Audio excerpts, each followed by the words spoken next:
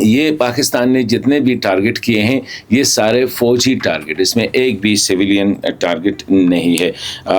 یہ ابھی بات کرتے ہیں 2 پریس کانفرنسوں کا بھی آج ہوئے ہیں۔ ایک ذبیح اللہ مجاہد صاحب نے کابل میں پریس کانفرنس کیا ہے، اور ڈی جی ISPR جنرل شریف چودھری نے جو ہے اسلام آباد پنڈی میں پریس کانفرنس کیا ہے۔ جنرل صاحب نے بڑی ڈیٹیل کے ساتھ یہ کیا ہے اور پاکستانی فوج اور قوم کی ریزالو کا ذکر کیا ہے کہ ہم نے کافی اس کو جو ہے ٹائم دیا، اسپیس دیا، مذاکرات کو، ڈپلومیسی کو، لیکن آج ایک بار پھر اس نے بڑا واضح کر دیا ہے کہ افغان طالبان کو یہی پیغام ہے کہ وہ TTP، BLA، داعش، القاعدہ اور جو دیگر دہشت گرد تنظیمیں ہیں ان میں اور پاکستان میں جو ہے انتخاب کرنا ہوگا، ورنہ یہ جو سلسلہ ہے یہ چلتا رہے گا۔ تو یہ اوورآل اگر ہم دیکھیں تو وہ کہتے ہیں the choice is there، ان کا چوائس ہے۔ اور پھر اس میں بھی بڑی وہ جو ہے اظہار کیا گیا کہ پوری قوم، خاص کر خیبر پختونخوا اور جو سابقہ قبائلی علاقوں کے لوگ ہیں، وہ مکمل طور پر جو ہے پاکستان ملٹری اپنی فوج کے پیچھے کڑے ہیں، اور ان کے جو جذبات ہیں وہ بھی آج پریس کانفرنس میں دکھائے گئے۔ دوسری سائڈ پہ ذبیح اللہ مجاہد کا پریس کانفرنس تھا، اس نے عجیب بات ہے، وہ کہہ رہا ہے کہ ہم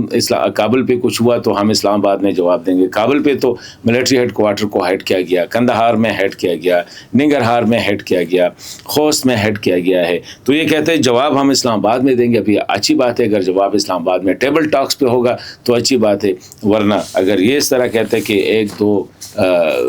مطلب یہ کہ کہیں سے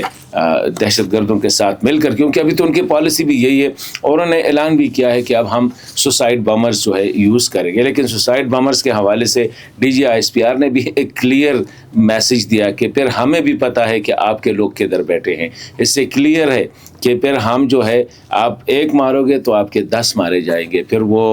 کندہار میں بھی پتہ ہے کہ کہاں پہ بیٹھے ہوئے ہیں، کابل میں بھی بیٹھے ہوئے ہیں، اور شاید پھر آپ لوگوں کی طرح یہ نہیں ہے کہ جا کے کسی کے گلی کوچوں میں جو ہے عام لوگوں کو یا مسجدوں میں نمازیوں کو یا جنازگاہ میں عام لوگوں کو ٹارگٹ کرے۔ یہاں سے امپریشن جو ڈی سی نے دیا، یہاں سے جو ٹارگٹ کیا جائے گا وہ پتہ چل جائے گا کہ کس کس کو پھر ٹارگٹ، مطلب کہ جو فیصلے کرتے ہیں پاکستان کی پالیسی ہے جہاں سے پاکستان پہ اٹیک ہوتا ہے۔ یہ جتنے ملٹری انسٹالیشنز کو ٹارگٹ کیا ہے پاکستانی فوجی ترجمان کے مطابق، یہاں سے پاکستان پہ حملے ہو رہے تھے یا یہاں سے TTP اور دیگر کو سپورٹ مل رہا تھا، ہم نے ان کو ٹارگٹ کیا ہے۔ اسی طرح اگر جو ذبیح اللہ صاحب کہتے ہیں یا دیگر افغان طالبان کہتے ہیں، سمجھتے ہیں کہ ہم جو ہے اس طرح فتویٰ جاری کریں گے اور جا کے جو ہے پاکستان میں جہاد کا یا پاکستان میں جو ہے دہشت گرد مطلب سوسائڈ بمرز کے ذریعے، تو پھر پاکستان بھی انہی کو ٹارگٹ کرے گا جو یہی باتیں کرتے ہیں، جو یہی فتوے وغیرہ صادر کرتے ہیں۔ ذبیح اللہ مجاہد صاحب نے انٹرسٹنگ بات یہ ہے کہ پاکستان نے ہم سے جنگ بندی کی درخواست کی ہے اور ہم جنگ بندی نہیں کریں گے۔ بالکل اچھی بات ہے یہ بھی کہ پاکستان ایک پرامن ملک ہے، پاکستان جنگ نہیں چاہتا ہے، لیکن ذبیح اللہ مجاہد صاحب کہتے ہیں کہ ہم نے ابھی تک اس پہ غور نہیں کیا ہے، کیونکہ اس کا جو سٹیٹمنٹ میں نے دیکھا ہے وہ یہی ہے کہ پاکستان کی طرف سے جنگ بندی کی درخواست آئی ہے۔ تو یہ اچھی بات ہے اگر پاکستان نے درخواست دی ہے، لیکن ابھی تک اگر طالبان نہیں مان رہے تو پھر پاکستان اپنا حملہ جاری رکھے گا، اور ابھی تک جاری رکھے ہوئے ہیں۔ آج بھی جو 12 بجے کے بعد نماز کے بعد ہم نے دیکھا کہ خوست میں کچھ ایریاز کو ٹارگٹ کیا گیا ہے، گردیز میں ٹارگٹ کیا ہے، ننگرہار میں ٹارگٹ کیا گیا ہے۔ اور اب پاکستان کی پالیسی پہلے تو یہ تھی کہ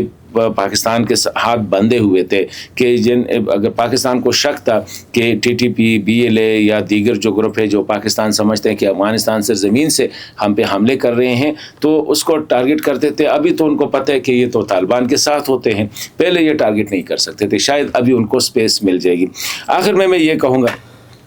امن پھر بھی بہتر ہے، امن سب کی ضرورت ہے۔ جنگ تب ہوتی ہے جب انسان کا عقل جو ہے کام چھوڑ دیتا ہے، مطلب یہ ہے کہ پھر لڑائی پہ اتر آتے ہیں۔ تو میرے خیال میں جنگ جو ہے ڈپلومیسی کی ناکامی ہے، یہ لیڈرشپ کی ناکامی ہے، اور یہ پورے خطے کو جو ہے اس وقت جس حالت میں گئی ہے، میرے خیال میں دونوں ممالک کو جو ہے یہ جو ایریٹنٹ ہے، جو بنیادی جنگ کا علت ہے، اس کو بھی فائنڈ آؤٹ کرنا ہے کہ وہ کون سی ہے، وجہ کیا ہے، اور یہ افغان طالبان کی بھی ذمہ داری ہے۔ اس پہ ضد کرنا، اس پہ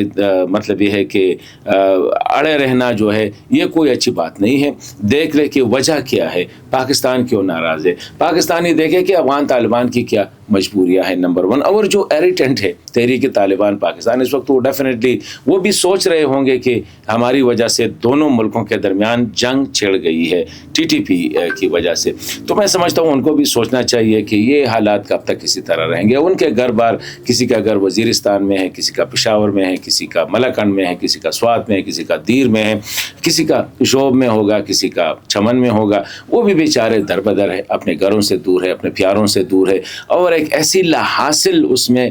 جو ہے انگیج ہے۔ ان کو بھی سوچنا چاہیے کہ کس طرح اس سچویشن سے نہ افغان طالبان کو امتحان میں ڈالے، کیونکہ یہی امارت جو ہے پہلی دفعہ القاعدہ کی وجہ سے ختم ہو گئی تھی، ابھی اگر آپ لوگوں کی وجہ سے ہو گئی تو تمام عمر جو ہے آپ کے لیے ایک مطلب یہ ہے کہ ایک الزام ہوگا کہ آپ لوگوں کی وجہ سے افغانستان نے پوری حکومت وہ کر دی۔ تو اسی طرح میرے خیال میں بہتر ہوگا کہ حکومت پاکستان بھی یہ سوچ لے کہ ان میں سے اگر مذاکرات سے ہو سکتی ہے، اگر ابھی بھی مذاکرات کا کوئی ٹائم نہیں ہے، اگر آج مذاکرات ہو سکتی ہے تو میرے خیال میں حکومت کو بھی پہل کرنا چاہیے، دروازے کھلے رکھنا چاہیے، کھڑکیاں کھلے رکھنی چاہیے۔ یہ ہمارے اپنے لوگ ہیں، ناراض ہو چکے ہیں، یا شاید کسی وجہ سے ریاست کے خلاف، کسی کے ورغلانے سے ریاست کے خلاف اگر اسلحہ اٹھایا ہے، تو اب پورا خطہ جو ہے یہ 25 کروڑ اور یہ جو تقریباً 26 کروڑ عوام، 27 بلکہ 30 کروڑ عوام اگر ہم دیکھیں تو اسی تشنج میں مبتلا ہے۔ تو اس سے نکلنے کے لیے اگر ایک دوسرے کو تھوڑا سا کندھا ہم نیچے کریں تو I think that will be better.